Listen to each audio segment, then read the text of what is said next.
Hello guys, नमस्कार, जोहार, सत श्री अकाल। एग्जाम फाइटर पे आप सभी का ग्रैंड वेलकम है। साथियों, आज बात करेंगे झारखंड असिस्टेंट प्रोफेसर वैकेंसी 2025 के बारे में। आप सोच रहे होंगे क्या बात करना, यहाँ तो बहुत ही बुरा फेज चल रहा है अभी। यहाँ ना, यहाँ हर जगह कह सकते हैं बुरी खबर आ रही है। नीड बेस्ड असिस्टेंट प्रोफेसर की बहाली हो रही थी, वो भी रुक गई है सर। परमानेंट बहाली आनी थी, जो कि हाईकोर्ट ने ऑर्डर दिया था, उसका भी कोई अता पता नहीं है। जेट का भी कोई अता पता नहीं है। तो फिर आप कौन सा अपडेट दे रहे हैं? देखिए, जब कभी बुरा वक्त आता है ना, तो वह बहुत सारे अपॉर्चुनिटी को भी लेकर आता है। अभी आपको लग रहा है कि वैकेंसी नहीं आ रही है, नीड बेस्ड भी रुक गई है, लेकिन अभी मामला काफी गर्म है।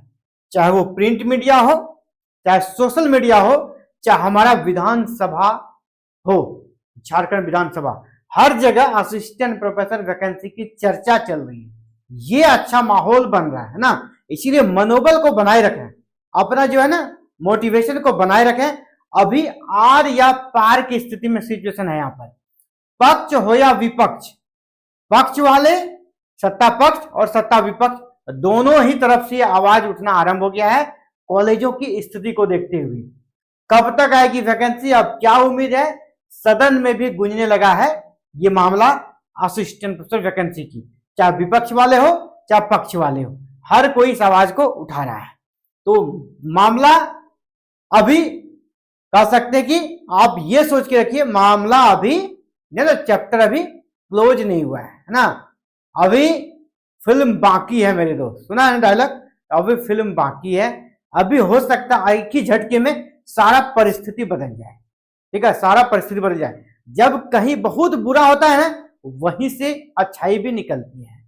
जब आप बहुत विपरीत परिस्थिति में हैं, तभी आपका जो सबसे बेस्ट होता है ना, वो निकलता है बाहर। मान लीजिए आपको चलने में तकलीफ है और आपके पीछे 4 गुंडे लगे कि नहीं, आपका मर्डर ही कर दिया जाएगा। अगर आपको भागना है तो उस समय अपना दर्द को आप भूल जाइएगा और बहुत स्पीड से भागिएगा। मान लीजिए आपके पीछे पागल कुत्ता दौड़ दिया है, आपको बिल्कुल भी थके हारे दौड़ने चलने का भी मन नहीं है, और पागल कुत्ता आपके पीछे दौड़ा दे और देखिएगा आपका स्पीड। तो वही ना, परिस्थिति आपको बेस्ट अपॉर्चुनिटी भी उपलब्ध कराती है। अभी झारखंड में असिस्टेंट प्रोफेसर वैकेंसी से जुड़ी हुई अभी जिस प्रकार हम लोग कह सकते हैं अपना प्रयास कर रहे हैं, अभी प्रिंट मीडिया भी आपके साथ है। प्रिंट मीडिया आपके साथ है, आप देख सकते हैं। ये आपका रांची यूनिवर्सिटी वाला मैटर अभी हाल ही में दैनिक भास्कर में ये न्यूज आया था ना, भास्कर एक्सक्लूसिव। तो रांची यूनिवर्सिटी सबसे बैड न्यूज आया था कि वहां नीड बेस्ड असिस्टेंट प्रोफेसर की बहाली हो रही थी, वो भी रुक गई। परमानेंट तो हो भी नहीं रही थी। अदर यूनिवर्सिटी में परमानेंट की जगह नीड बेस्ड की नियुक्ति कम से कम हो गई है। शिक्षण व्यवस्था थोड़ा आगे बढ़ रही है, लेकिन रांची का हाल बहुत बुरा है। और ये जो भास्कर एक्सक्लूसिव से न्यूज आई थी, 5 मार्च का न्यूज था, इस न्यूज ने तो आग लगा दी है। खुद पढ़ो, खुद पढ़ो। रांची यूनिवर्सिटी के 4 कॉलेजों में 2500 छात्र, लेकिन शिक्षक शून्य है। मतलब एडमिशन हो गया, आप खुद पढ़िए। 4 कॉलेज कौन है? Model degree college Bano Simdega, महिला कॉलेज लोहरदगा, इसके बाद आपका विमेंस कॉलेज लोहरदगा, इसके बाद मॉडल डिग्री कॉलेज घाघरा। सब में मिलाकर आपका 2500 स्टूडेंट का नामांकन है, लेकिन टीचर यहाँ पर एक भी नहीं है। जब एग्जाम लिया जाता है तभी टीचर को डिप्टेशन यहाँ पर कर किसी तरह एग्जाम कंडक्ट कराया जाता है। ठीक है, जिन कॉलेजों में शिक्षक नहीं, उसका बिल्डिंग और फर्नीचर सबसे बेहतर, यानी बिल्डिंग्स पे ज्यादा ध्यान है, फर्नीचर पे ध्यान है। तो ये बड़ा कह सकते हैं मुद्दा बना है। प्रिंट मीडिया में तो छपा ही, इसके बाद ये मुद्दा आपका विधानसभा के बजट सत्र में भी गरमाया। और आप देख पा रहे हैं यहाँ पर ये न्यूज, इस पेपर कटिंग को लेकर आपके जो विधायक महोदय हैं, आपका विधायक राज सिन्हा है ना, धनबाद के विधायक आपके राज सिन्हा, उसने भी इसे पूरे प्रमुखता के साथ विधानसभा में उठाया।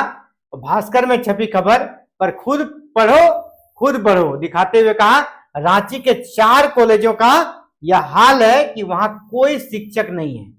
ठीक है, वहीं कोई शिक्षक नहीं है और 2500 नामांकन है। तो ये ऐसा नहीं है कि हम और आप जान रहे हैं, ये मामला सरकार के पास भी है ना। सरकार भी कह सकते काफी ज्यादा परेशान इस मैटर को लेकर, इतना ही नहीं, आपने ये वीडियो भी देखा होगा, फॉलो अप जो हमारा कह सकते हैं झारखंड का नंबर 1 न्यूज चैनल है, आप उसको भी देख सकते हैं और उनके द्वारा इस वीडियो को आप सुन सकते हैं ना। ये कौन है, इनका वीडियो को देख सकते हैं। आपके आवाज को हर जगह भी उठाया जा रहा है ना, आपका आवाज हर जगह उठ रहा है। तो ऐसा नहीं है कि सिर्फ अभी निराशा वाला ही माहौल है, निराशा वाला माहौल नहीं है। आपको हम इस आवाज को सुनाना चाहेंगे, इस वीडियो को आपको सुनना चाहिए। तो चलिए। ने आर्टिकल 14 दिया, कहा कि आप सब हमारे नजर में बराबर है, लेकिन समाज में जो है जाति का जो है ऊंच नीच है, अमीर गरीब का ऊंच नीच। तो बाबा साहब अम्बेडकर ने ये कहा कि जब तक समाज में इक्वालिटी नहीं आएगा तब तक संविधान जो इक्वालिटी को पूरा नहीं कर सकता है। इसलिए समाज में बदलाव जो सबसे पहले आना चाहिए, और इसी समाज में बदलाव के लिए उन्होंने सबसे बड़ा जो वे बताया वो शिक्षा को बताया था। और मैं इस बाबा साहब अम्बेडकर के का जो कथन था इसको कोट इसलिए कर रहा हूँ क्योंकि झारखंड में हमने ये चीज देखा है कि झारखंड में आप कुछ भी मांगिए उसका सॉल्यूशन एक बहुत अटपटा सा आता है। यानी कि हम ये कह रहे हैं कि हॉस्पिटल जो है, हॉस्पिटल्स में दवाइयां नहीं मिल रही है, डॉक्टर्स नहीं मिल रहे हैं, ब्लड बैंक में ब्लड नहीं मिल रहा है, तो आपका जवाब ये आता है कि हम 5 नए हॉस्पिटल्स बनाएंगे, बड़ी बड़ी बिल्डिंग्स बनाएंगे। हम ये कहते हैं कि थाने में एफआईआर दर्ज नहीं हो रहा है, जस्टिस नहीं मिल रहा है, तो जवाब आता है कि हम 10 नए थाने बनाएंगे। यानी कि सरकार के पास हर जो प्रॉब्लम उसका एक ही सॉल्यूशन है, वो है नई बिल्डिंग्स बनाएंगे। सेम चीज शिक्षा के लिए। देखिए ये कौन है ना, ये आपके स्पोक पर्सन है बीजेपी के अजय शाह, इनका बयान, यानी पॉलिटिकल इशू बन चुका है ना, असिस्टेंट प्रोफेसर के भाले पॉलिटिकल इशू बन गया है। ये फॉलो आपको इसने शिक्षा के लिए बार बार यहाँ पर डिमांड किया जाता है, टीचर्स की कमी का जिक्र किया जाता है, प्रोफेसर की कमी का जिक्र किया जाता है, बेसिक जो सुविधाएं देनी चाहिए एग्जामिनेशन में उसका जिक्र किया जाता है, और उसका सॉल्यूशन सरकार की तरफ से आता है कि हम नई नई बिल्डिंग जो वो बनाएंगे। उदाहरण के लिए अभी जो बजट हाल में पेश हुआ है उस बजट में बहुत बड़ी घोषणाएं की गई है कि 5 नए लॉ यूनिवर्सिटी बनाए जाएंगे। पहले तो मुझे डाउट लगा कि लॉ यूनिवर्सिटी है या लॉ कॉलेज है, पर मैंने वेरीफाई किया तो इन्होंने अनाउंस 5 नए लॉ यूनिवर्सिटी को किया है। तो अभी 2 दिन पहले ही जो शिक्षक का जो एसोसिएशन है, यूनियन है, उन्होंने भी इस बात को उठाया कि आप 5 नए लॉ यूनिवर्सिटी बनाने की बात कर रहे हैं, नए इंजीनियरिंग कॉलेजेस की बात कर रहे हैं, नए मेडिकल कॉलेजेस की बात कर रहे हैं, पर जो एग्जिस्टिंग कॉलेजेस है उनका इंफ्रास्ट्रक्चर पे कोई काम नहीं हो रहा और बेसिक चीजों पे काम नहीं हो रहा। देखिए शिक्षा में अगर आप किसी से भी पूछेंगे, मैं तो खुद एक शिक्षक ही हूँ, अगर आप किसी भी शिक्षा के जानकार व्यक्ति से पूछेंगे तो आपको एक लाइन में एक ही जवाब देगा कि शिक्षा का कोई भी इंस्टीट्यूशन, चाहे वो कोचिंग हो, चाहे वो स्कूल हो, चाहे कॉलेज हो, उसमें सबसे पहला बेसिक क्राइटेरिया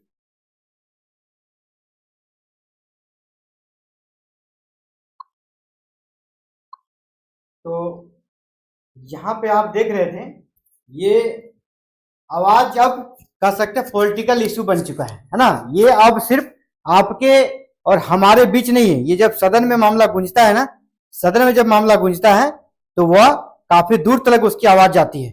तो यहाँ पर जो अभी निराशा का माहौल है ना, इतना भी कह सकते निराश होना नहीं, आपको पॉजिटिव वे में रहना है और आपको अपनी तैयारी पर ध्यान रखना है। और अभी ये जिस तरह झारखंड में कुछ नहीं होगा, ऐसा नहीं है। झारखंड में आपको बहुत जल्द बहुत कुछ देखने को मिलेगा, आप इस चीज को याद रखिएगा।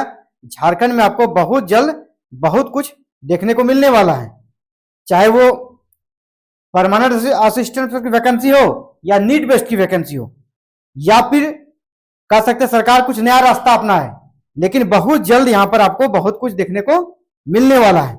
तो अभी आपको घबराना नहीं है, अभी आपको घबराना नहीं है और अभी अपना हिम्मत को खोना नहीं है। आप ये सोच कर रखिए कि आपका जेट भी होगा, आप इस उम्मीद में रहिए कि आपका जेट भी होगा, परमानेंट असिस्टेंट प्रोफेसर की वैकेंसी भी आएगी, परमानेंट वैकेंसी भी आएगी। इसके अलावा नीड बेस्ड जो बहाली अभी रुकी हुई है ना, मैं आपको कह देता हूं वो भी स्टार्ट होगी। परमानेंट वैकेंसी संपन्न होने में समय लगेगा। सरकार के पास कोई उपाय नहीं है, जितना कह सकते यहाँ पर अभी माहौल खराब हो चुका है। आप देख पा रहे हैं कि 2500 बच्चे और एक भी टीचर्स नहीं है, एक भी प्रोफेसर नहीं है। तो यानी, और ये सदन में मामला गुंजा है, ऐसा नहीं, हर किसी ने, जब कोई सदन में कोई भाषण चलता है वह हमेशा के लिए रिकॉर्डेड हो जाता है। तो ये सरकार के लिए फजीयत की स्थिति है। सरकार अभी जो समीक्षा करी रांची यूनिवर्सिटी में नीट बेस्ड की, वो भी आगे जल्दी बढ़ाएगी, वो प्रक्रिया भी जल्द से जल्द संपन्न कराएगी, क्योंकि कोई उपाय नहीं है। परमानेंट वैकेंसी के पहले आप अगर चाहते हैं बाहरी नहीं आए तो नियमावली चेंज करना होगा। और नियमावली चयन करने में काफी समय लग जाएगा। इसीलिए अभी नीड बेस्ड या कॉन्ट्रेक्चुअल बहाली जो है वो चलते रहेगा, अभी तुरंत वो रुकने वाला नहीं है। और सरकार के पास एकमात्र विकल्प यही है फिलहाल। बाद बाकी आप जेट का एग्जाम लीजिए पहले, फिर वैकेंसी निकालिए, समय लगेगा। फिलहाल व्यवस्था जो चलना चाहिए है ना, व्यवस्था जो है इस प्रकार का सिचुएशन है कि 2500 बच्चे में एक भी टीचर नहीं है, खुद कैसे पढ़ेंगे, है ना। तो ये जो दयनीय स्थिति है, इससे निजात पाने के लिए, कम समय में नियुक्ति प्रक्रिया संपन्न करने के लिए नीड बेस्ड की बहाली अभी फिलहाल जरूरी है, संविदा बहाली जरूरी है और सरकार उस ओर आगे बढ़ेगी, क्योंकि यहां पर सारा प्रक्रिया किया धरा है। जैसे ऑर्डर आता है यहां पर, चाहे अगर यूनिवर्सिटी, तो 20 दिनों में फुलफिल कर लिया जाएगा नीड बेस्ड असिस्टेंट प्रोफेसर की वैकेंसी। इसके बाद सरकार जेट निकाल दे और फिर परमानेंट असिस्टेंट प्रोफेसर की वैकेंसी निकाल दे। यही विकल्प सरकार के लिए सबसे बेस्ट है, यही होना है। और आप देख लीजिएगा आने वाले, कह सकते एक महीना, आने वाला जो एक महीना है आपका मार्च का महीना, इसमें बहुत बड़ा आपको निर्णय देखने को सरकार की तरफ से मिल जाएगा। और जो भी आपका कह सकते कि उदासी, खामोशी है ना, और कह सकते लग रहा कि सब कुछ खत्म हो गया, नहीं, यहीं पर आपको पॉजिटिव लो भी दिखेगा, उम्मीद की किरण भी दिखेगी और उसके बाद फिर रास्ता और क्लियर होते जाएगा। ठीक है, हर बुरा वक्त के बाद अच्छा वक्त आता है, अंधेरी रात के बाद फिर आपका सुबह आता है, सूरज का प्रकाश आता है और फिर पूरी दुनिया में रोशनी छा जाती है। अंधेरा हमेशा नहीं रहता है, अमावस्या के बाद फिर पूर्णिमा की रात भी आती है। यानी जहां कह सकते बैड सिचुएशन है वहां आपका गुड सिचुएशन भी आएगा।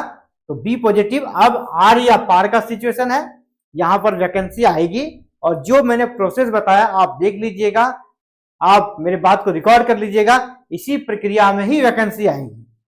मेरा जो अनुभव है मैं अपने विचार दे रहा हूं, आपका अनुभव भले जो कहे आप अपने विचारों को रख सकते हैं, हमने अपने विचारों को रखा है। और एग्जाम फाइटर नंबर 1 जितनी भी चीजें अभी तक यहाँ पर रखी है कि भविष्य के लिए इस प्रकार की चीजें हो सकती है हायर एजुकेशन के क्षेत्र में, वो लगभग सच हुआ है।